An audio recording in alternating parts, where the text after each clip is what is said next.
Okay, got a little bit of a situation here. I'm trying to stay calm, but we're due to record tonight, and this virus thing's a little bit of a concern. So what we've done is we've sent Lord Ben and Lord Kev out to get some supplies.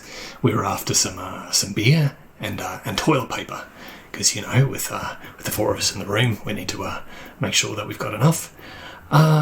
So yeah, we sent them out, and we may have locked the door. I don't think they realise, but I've been stashing toilet paper and beer in this studio for the last 4 weeks straight. We could crap ourselves till June as far as I'm concerned, and probably drink ourselves to July. So maybe we didn't really tell the truth.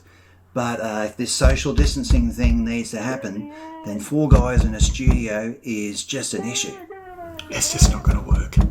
So yes, I mean you can hear them in the background, but I think if we try and keep things quiet for a little while, they'll go away. That's going to be a bit hard, Al, because this is an audio recording, you idiot. So how are we supposed to keep it quiet? Maybe we can, if we keep quiet enough, maybe they'll go away.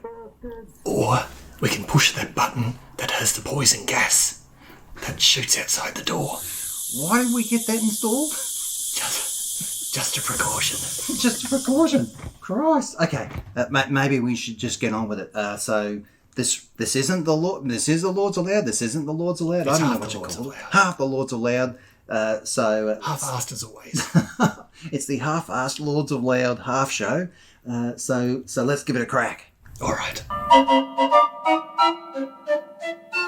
Roll up, ladies and gentlebeans. Say hello to the lads that lead the lowly layman to laughter. It's the tonic of tribal transmutation, the concoction of calamitous confabulation. Why, it's the wicked warmth of wankerism. Yes, sirree, it's the elixir that'll fix you. It's the steadfast, unsurpassed, go fast, bypass, half-assed, Lords of Loud podcast. Rightio, so the gas must have worked. They sound asleep. Yeah, well, in that case, we could probably stop whispering. Right. Right, okay. So here we are, Lord Al. And Lord Brett. So what have we got in store, Lord Brett? Well, we promise our listeners that we are a minimum of 2 metres apart. Al's in a full body condom. I don't know where you got it or why you're wearing it. It's just my standard. That's right, just his standard Yeah. Friday night wear. So in this interesting time, we thought we'd have a look at viral songs. Not only viral songs, but viral novelty songs. Why? Well, they're the best type. Of course. No one wants to hear a sad viral song. Is that what you're saying? Well, I mean, a viral song that's not a novelty song is just a hit song, isn't it? So yeah, sure. So okay. If it's truly viral, you just get completely sick of it. Although there are quite legitimate rock songs and pop songs that you get sick of. Yes. But this has to have an extra edge that, for a while, makes you go, yes, I can sing along with this as well. And then you would just want to kill yourself. Isn't that? Or kill the songwriter. Or kill the songwriter, that's right. Okay, so I'm going to jump in first, play you a couple. Like our summer series, let's go back in time. I want you to have a listen to this.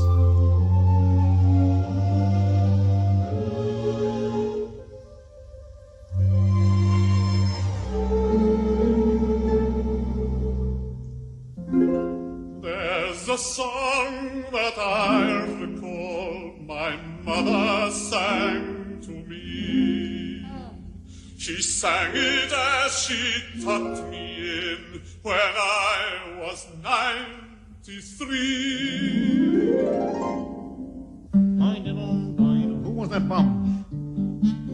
Ying-tang, ying-tang, ying-tang, ying-tang, ying-tang, ying-tang, Ying-tong, ying-tong, ying-tong, ying-tong, in a light pole. Keep lad up, keep up. Keep up, lad. Ying-tong, ying-tong, ying-tong, ying-tong, in a light pole, lad. Ying-tong, ying-tong, ying-tong, in a light pole, lad. In a light pole, lad.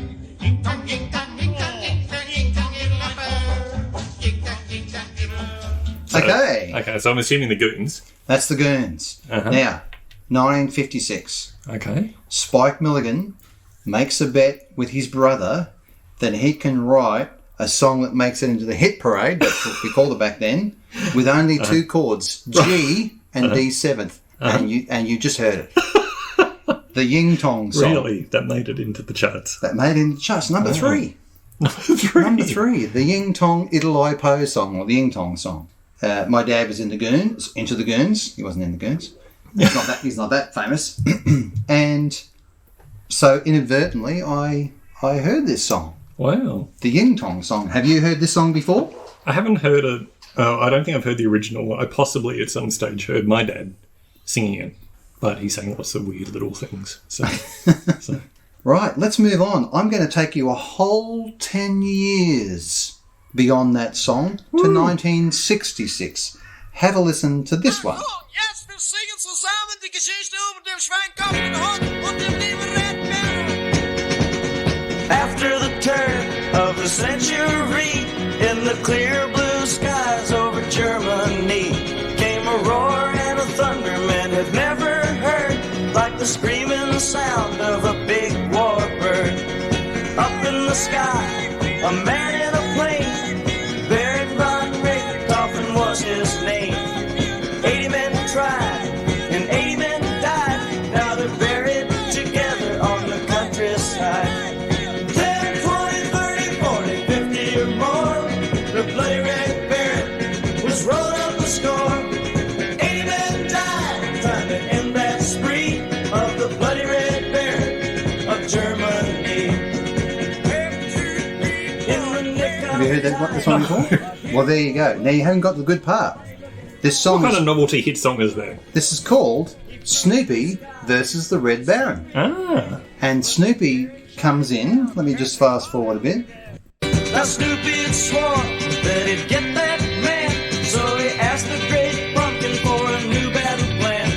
He challenged the German to a real dog fight, while the Baron was laughing. He got him in his sight. Is that Snoopy on the drums? Must have been. Right. So Snoopy comes in and saves the day. Now this is, as I said, 1966. This is a band called the Royal Guardsmen. Okay. And it is so viral. That chorus, 10, 20, 30, 40, 50 or more. Mm-hmm. Bloody Red Baron. I mean, I don't know when I heard it, but I know this song. Right. And how did and it go chart-wise? Oh, I don't have that information at hand. Oh, come on. In fact, I will stop and I'll enter that in now. So, my notes say that this song peaked at number 2 on the Hot 100 during the week of December the 31st, 1966. Are you surprised at that number? Whoa, that's amazing. But this is... Such an impressive number. Thank you. This is the thing for me is if I was born not in 1966, thank you, but if I know this song, then it must be viral because... Because it was still playing at least... That's right, on my mum and dad's record player. Yeah. All those years later when it was still playing.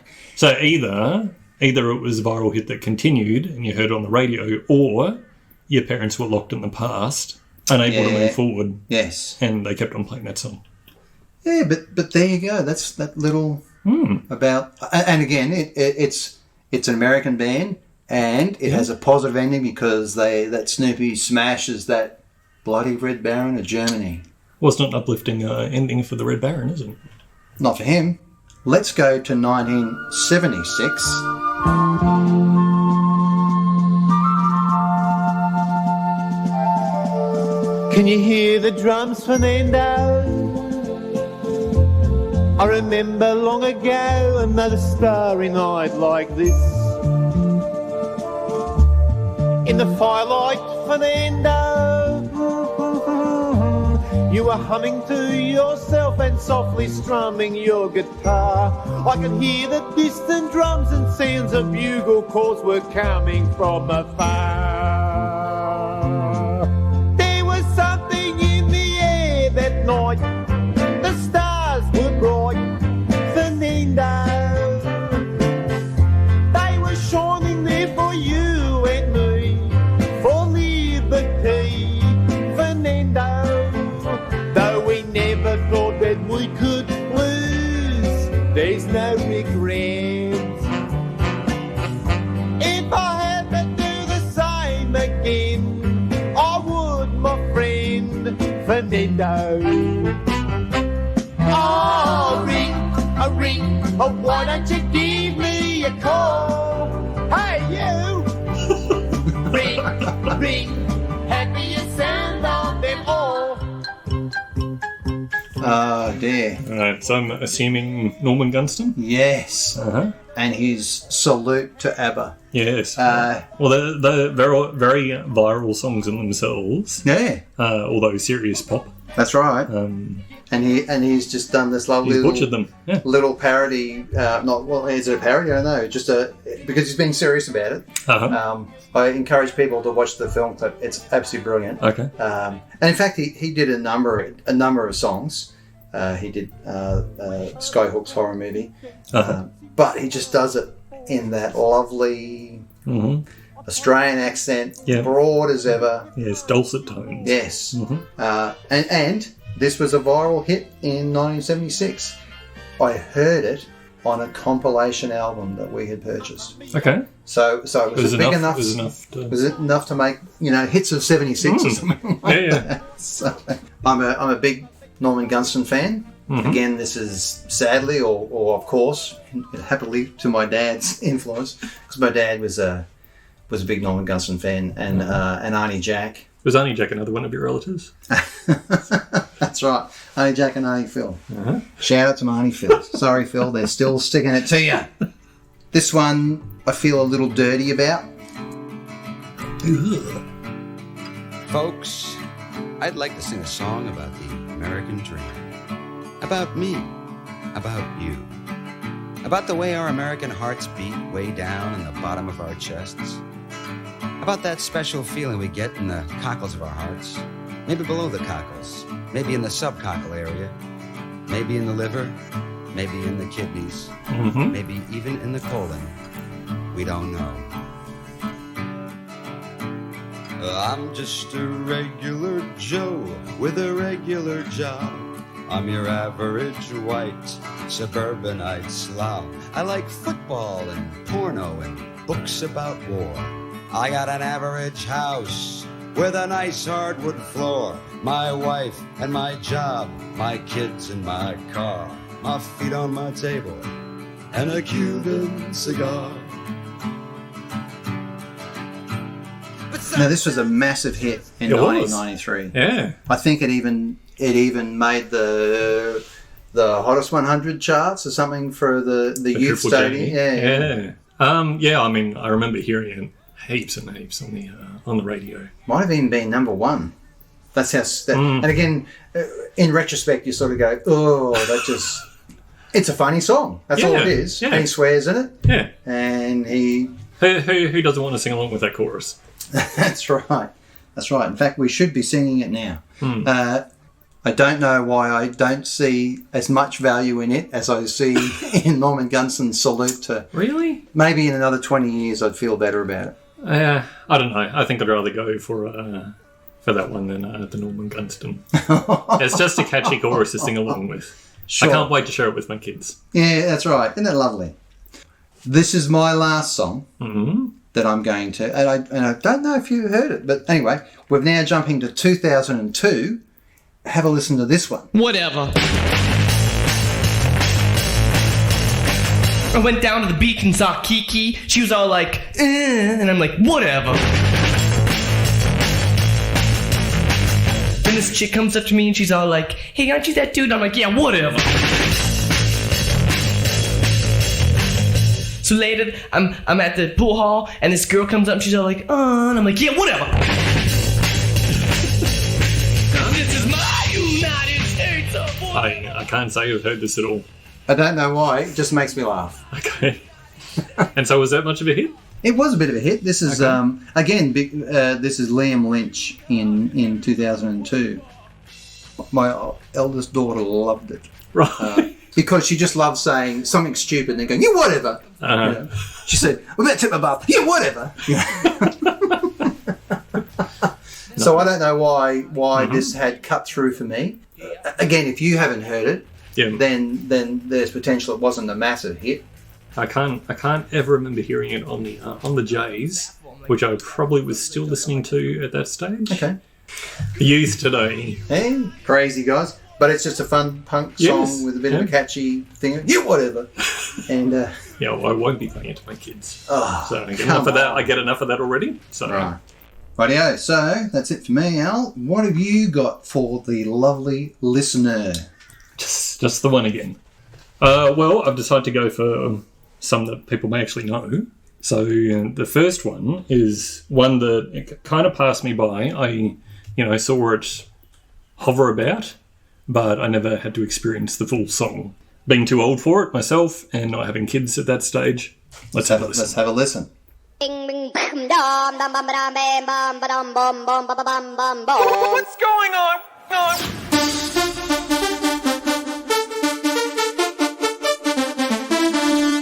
Ding, ding.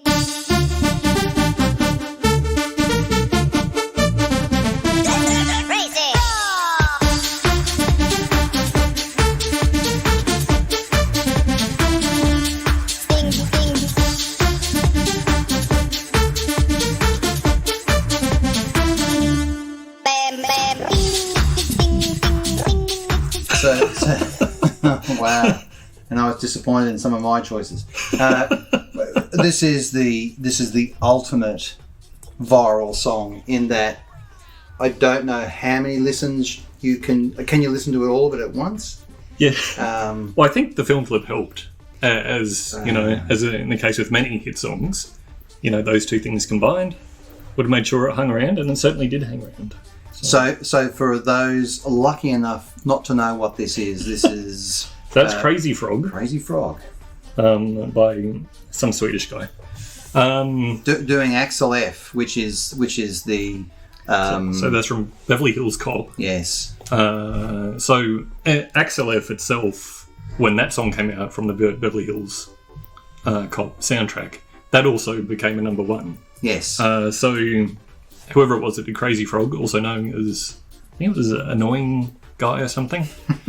Whatever it was. Anyway, he aptly named annoying guy. He chose well. It was number one in multiple countries. The film clip has had over 2 billion views on YouTube. And is that because the frog does appear to have a penis? I don't know if he does in that one. I know that some of the ads, they got in trouble because there was a visible penis and scrotum, which caused some dramas. That's right. So, but when I checked it the other night, that particular film clip, he had no tackle. Right, yeah, right. He was tackleless. Yes. Well, I guess the thing is, like, if he truly was a frog, only came about because the Swedish guy agreed to call him that for this. I can't remember what the network provider or something. I can't remember what it was called. Anyway, they adopted it and they said, "Can we call it Crazy Frog?" And he went, "Yeah, sure, you give me money." Sure. Afterwards, he said he's not a frog because if he was a frog, you wouldn't see his genitals. If you ever have a look at a frog's nether regions, they're all tucked away, as they should be. Thousands of people now are Googling frog genitals. Hey, they're not the only ones. That's the power, and so I apologise for your browser search history now, folks, because Lord Al has dobbed you in. Who knows what sort of ads are going to pop up? That's looking for frog balls. Now, it's the perfect storm, though, isn't it? It almost felt targeted at children.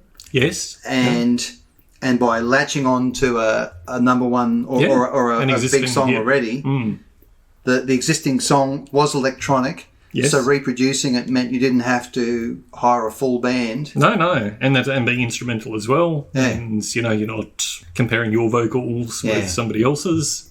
The extra vocals that were in there was all ding ding ding ding ding ding ding. Wow. So they also followed up with Popcorn, the song Popcorn, which also reached number one, but in less countries. And it kind of went on like that for a few years, with each song gradually becoming further away from number one, but still within. So the man behind the brand Crazy Frog was really trying to milk it. Yes, and milk it he did. He was a one-trick pony. Well. It was a one-trick pony, but boy, that one trick worked. It did. Okay. I also have to say about Popcorn, the song Popcorn, Yes. because that was originally written on a Moog, Yep. I think, back in, was it the 60s? Would have been late 60s, I imagine. Now, Hot Butter did a version in 1972, which also became a hit. Right. And if you can ever find, there's a particular film clip of four or six dancers doing Nice. a version of Popcorn. It's astounding. Nice. It's it really makes you appreciate modern choreography and costume and camera work, actually. So now our listeners are subjecting their Google search to Yes. frog genitalia, Yes. and now hot butter popcorn. Yes. So if you can combine those two, Uh-huh. I'm really interested in seeing what sort of ads they're going to. That's right. Hot buttered frogs. Hot buttered frog genitalia. Take us away from That's this. some good eating. Take us away from this horrible song. Okay. What have you got next? All right. Well, this one was 1980. 1980. Yes. Hello, I'm Giuseppe. I got something special for you. Ready? Uno, due, tre, quattro. When I was a boy, just about the 8th grade, Mama used to say, don't stay out late with the bad boys. Always shoot the pool. Giuseppe going to flunk a school. Boy, it make me sick. All the thing I gotta do. I can't get no kicks. I always got to follow rules. Boy, it make me sick just to make the lousy bucks. Got to feel like a fool. And the mama used to say all the time, what's the matter you? Hey, gotta no respect. What do you think you do? Why you look so sad? It's not so bad. It's a nicer place. Ah, shut up your face. Rightio. I remember this on Countdown. Yes. Bringing back fond memories, singing it in the school discos and stuff. Yeah. Uh-huh. Well, the funny thing is, like Joe Dolce, the artist, he came from an Italian-American family, and he said that when he would visit his grandparents, they're all pretty much speaking like that. And so it may not be as much a jab at Italian immigrants as much as a jab at his grandparents. So it's not cultural appropriation because this is his culture, so he's not appropriating it. Yeah. It is making fun of their attempt at the English language. Sort of. Okay, I guess. I don't want to put my PC glasses on, but Well, I mean, I guess kind of. But at the time, probably not that unusual. No. It was a number one in multiple countries. Yeah. Not all of them English speaking. Actually, I should see how it went in Italy. It spent 6 weeks at number one in Australia. 6 weeks? Yes. Wow. I think it kept, it would be the idea, Ultravox Vienna off the charts in the number one spot for 3 weeks, I think. When Kev wakes up, he'll be pretty pissed off to hear that. Yes. He's a big Mitch Ewer fan, so... But for all the love that we gave it in Australia, Quebec and Canada, 12 weeks, number one. 12 weeks, wow. Were there other songs playing at that moment? Wow. So... It's been translated into 50 languages. I don't know how you translate it into a different language because the funny thing about it is it's Italian immigrants trying to speak English. Well, that's the thing. It's like that's the method of delivery. But what it is about being told off by your mum about hanging out with the wrong crowd and being lazy. I know, but isn't the thing as a kid saying "shut up with your face"? Yeah. Right. Which actually isn't a phrase. Yeah. It's basically someone. It's an immigrant attempting to say "shut up" and adding some different stuff to it. Anyway, look, that's what his grandparents said. Shut up your face. I think that's right. Shut your mouth. Maybe that's right. Maybe it's a. So I'm failing to see how that might work in other languages. But anyway, I would. So an astounding hit. It must have made him a fortune. It did, and he did a bunch of other songs in that type of style. He tried to milk it. But Interestingly, he's now renowned as a poet and essayist. He's won a whole heap of awards and recognition for all his poetry and essays.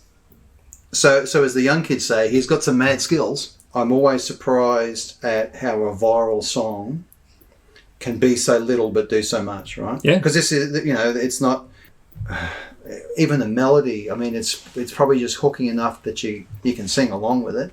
Yeah, but I guess like there is an accordion break, right? There is. Wow. How many songs in the 80s can lay claim to being number one with an accordion break? Exactly. I mean, with a lot of viral novelty songs, it's all about being able to sing part of it and feel like a goose doing it. And there's a collective, isn't this funny because we wouldn't ordinarily say this? Yeah. So being able to say "shut up your face" at the top of your lungs, especially at a school disco, or at the bar or whatever, would have been a great hit. And also, he probably cottoned onto the fact that would make it a hit because he also, within the song, he's saying to the listener, okay, I'm going to say this, and then you're going to say that, and I'm going to say this, and you're going to say that, which is exactly what, you do in a concert type of situation to get people involved and feel connected. So he's a genius. He's a genius. And I wonder at what point did he realise... I just don't think that during the creation of the song, he's thinking, this is my swan song.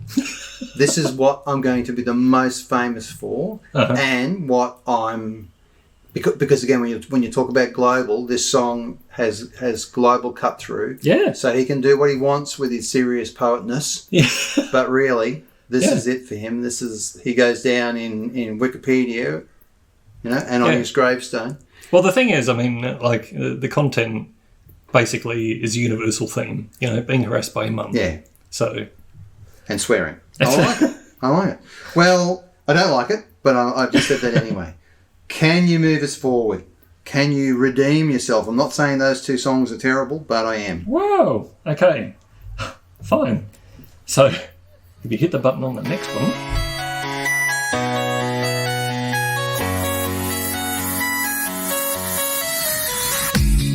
Dog goes woof, cat goes meow, bird goes tweet, and mouse goes squeak. Cow goes moo, frog goes croak, and the elephant goes toot. Ducks say quack, and fish go blub, and the seal goes ow, ow, ow. But there's one sound that no one knows. What does the fox say?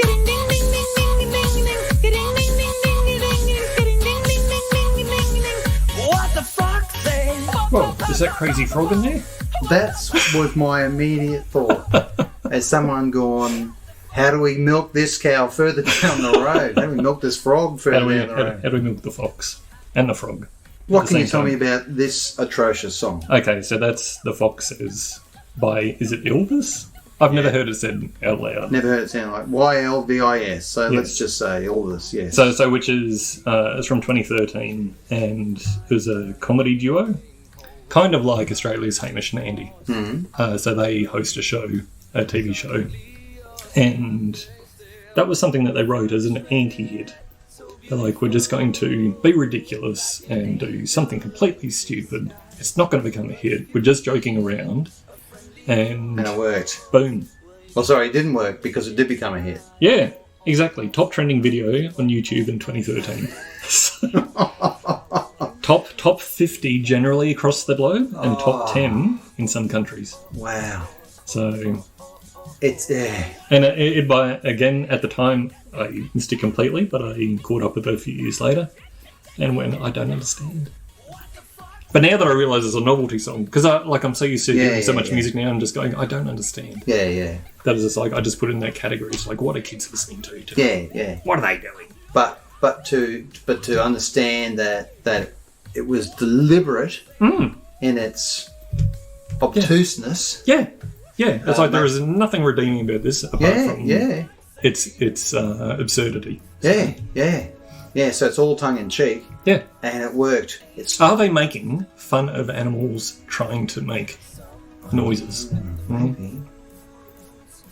I'm just scared what it actually says about the normal person on the street, right? That someone who says, we're going to write something terrible and it's not going to be a hit, and the general public turns around and says, Yes! this is what we want.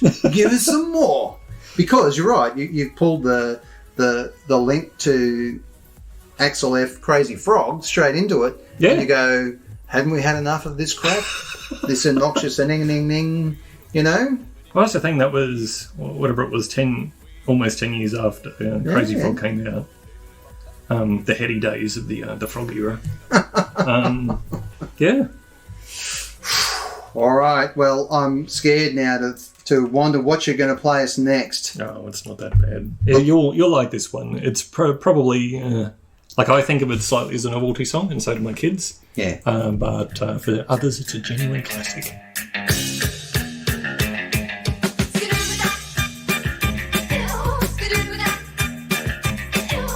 We were at a party.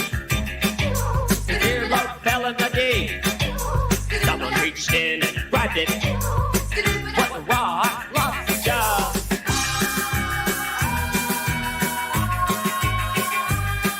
Rock, lobster. Rock, lobster. It's a great party song. It is. It's one of those things, because there's all sorts of noises. Again, we're going back to the animals, Yeah. right? Just leave animals alone. Yeah, you've seemed to have cornered the animal market here with frog genitalia, foxes, a whole bunch of animals, and now we're talking about lobsters. But there's all sorts, things in the ocean and that. It's a rockin' tune, Yeah, it is. but with some real unique, weird, quirky shit going on as well, right? Yes. For those who don't know, those Rock Lobster B-52s, What year? 1978. Oh, so it really is tail ending of the punk era, but it's got a nice slab of. That guitar's just great. Oh yeah, it's instrumentally it's a solid rock song, but then you listen to the lyrics, it's just gibberish. Yeah. So, and it was in the top 50 many places, number 1 in Canada. Again, Yes. those crazy Canadians. Yeah. Just bizarre. I mean, they could ride a hook really beautifully. Yeah. And the two girls and lead singer, it was harking back to 60s girl groups, some of the stuff they did, the hairstyle. I mean, the look was part of it as well, right? Yeah. You can't dismiss the B-52s visually, because that was part of the attraction as well. Yeah. Good-looking girls, Yep. beehive hairdos, interesting clothing, and a nice spoonful of bizarreness just mixed in there as well. Mm-hmm. Interestingly, it's that song inspired. I can't believe this. Inspired John Lennon in 1980 to start writing again. Wow. So according to Lennon himself, he heard it and said, quote, "It sounds just like Ono's music. So I said to myself, it's time to get out the old axe and wake the wife up Nice. and start writing again." And after that was... I thought he was a killer. Sure. No, get the old axe out. That's right, wake her up first. And say, this is what you've done. That's right. I hate your stuff so much that now other people are writing it, so that's it, baby. Yeah, and after that, the Double Fancy album was released. Yeah, there you But go. that, for that song to, I don't know, like you listen to the weird, Yes. truly awful parts of that song, and you go, yeah, that does remind me of Go Coast. That's right. Well, some of the interesting inflections of the girls, they're singing in that song, you go, that's definitely out there stuff, which is in the wheelhouse of Yoko Ono. Yes. That's a great. Okay, well, you've redeemed yourself with that one, because it is a rockin' tune, I think. And it's not a ding ding ding. There's none of that at all. Right? Ning, ning, ning, ning, ning, ning, ning, ning. That's right. Yeah. Alrighty, well, that's really good. All right, have you got another one? I do. Wow. One more. Oh, that surprised me. Let's have a listen. Doctor Who, Doctor Who, hey, the TARDIS, Doctor Who, hey, Doctor Who, Doctor Who, Doctor Who, Doctor Who, Doctor Who.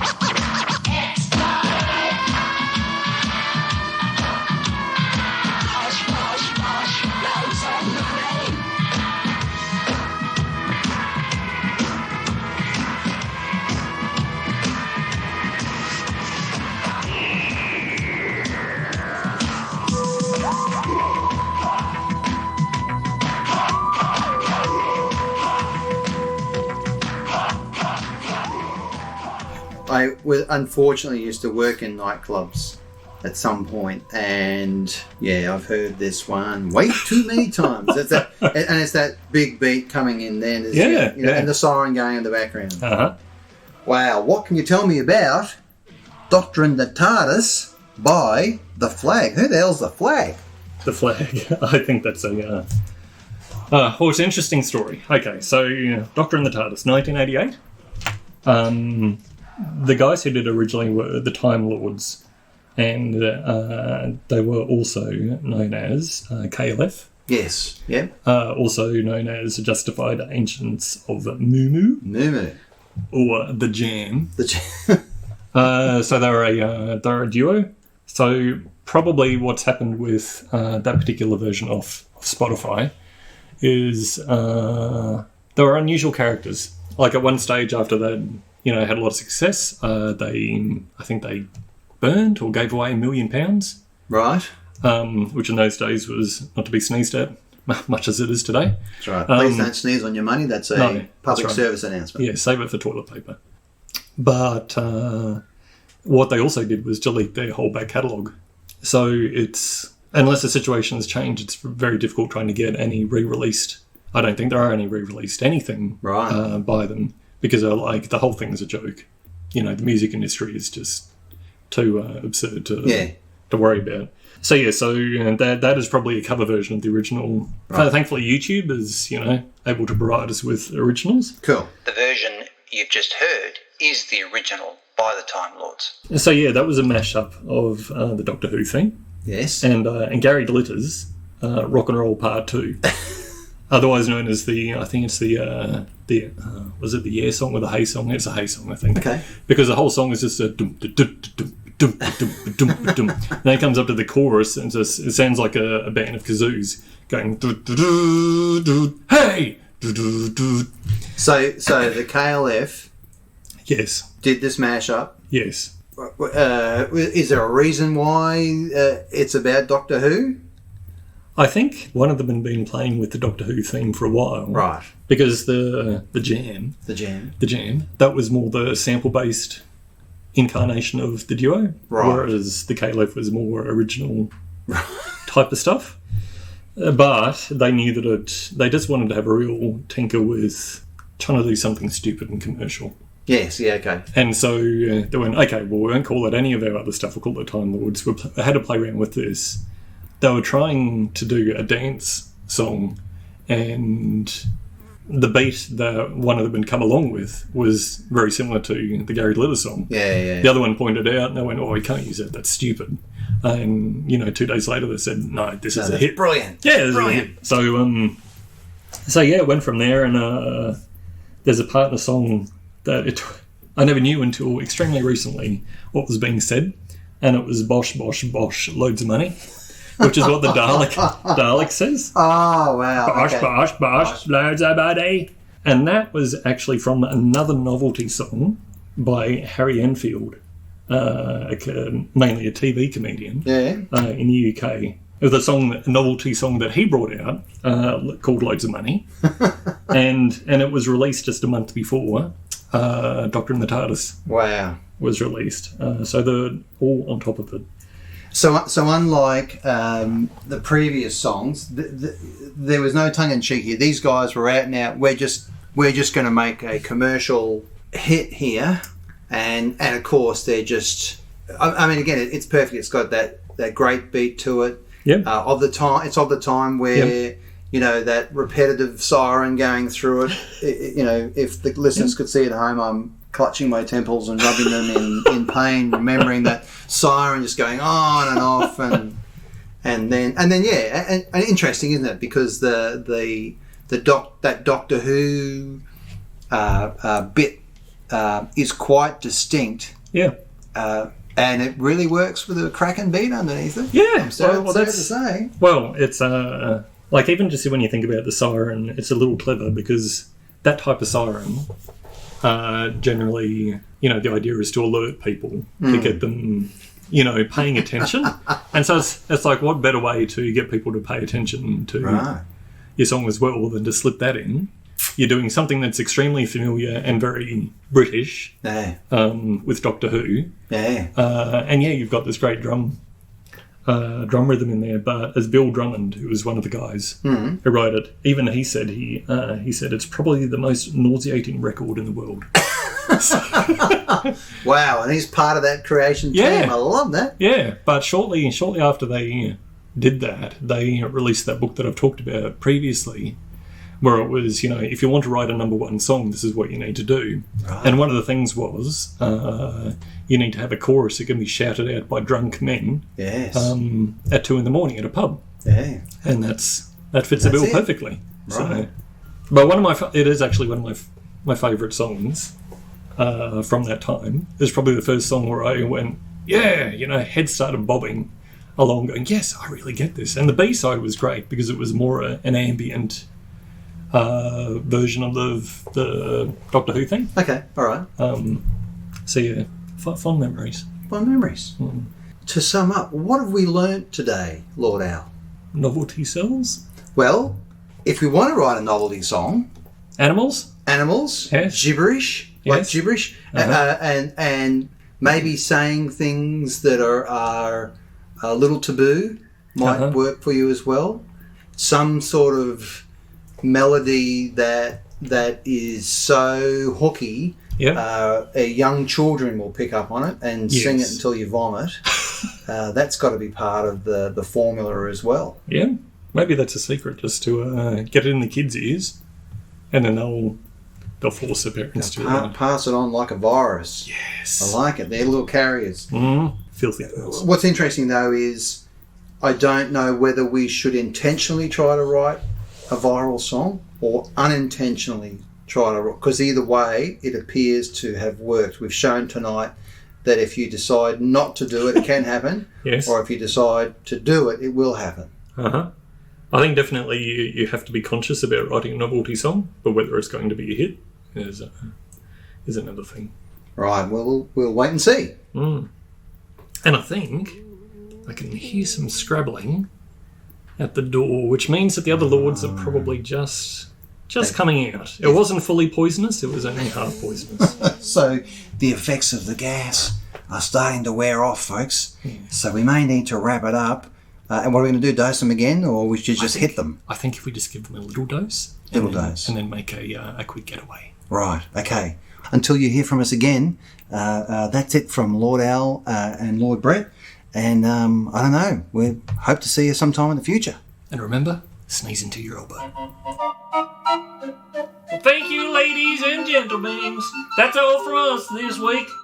You can catch up with us on the Book of Faces and the Gram of Instas. And we'll be back in not 4 days, not 7 days, not 10 days, but 14 days, everybody. Until then, you be good.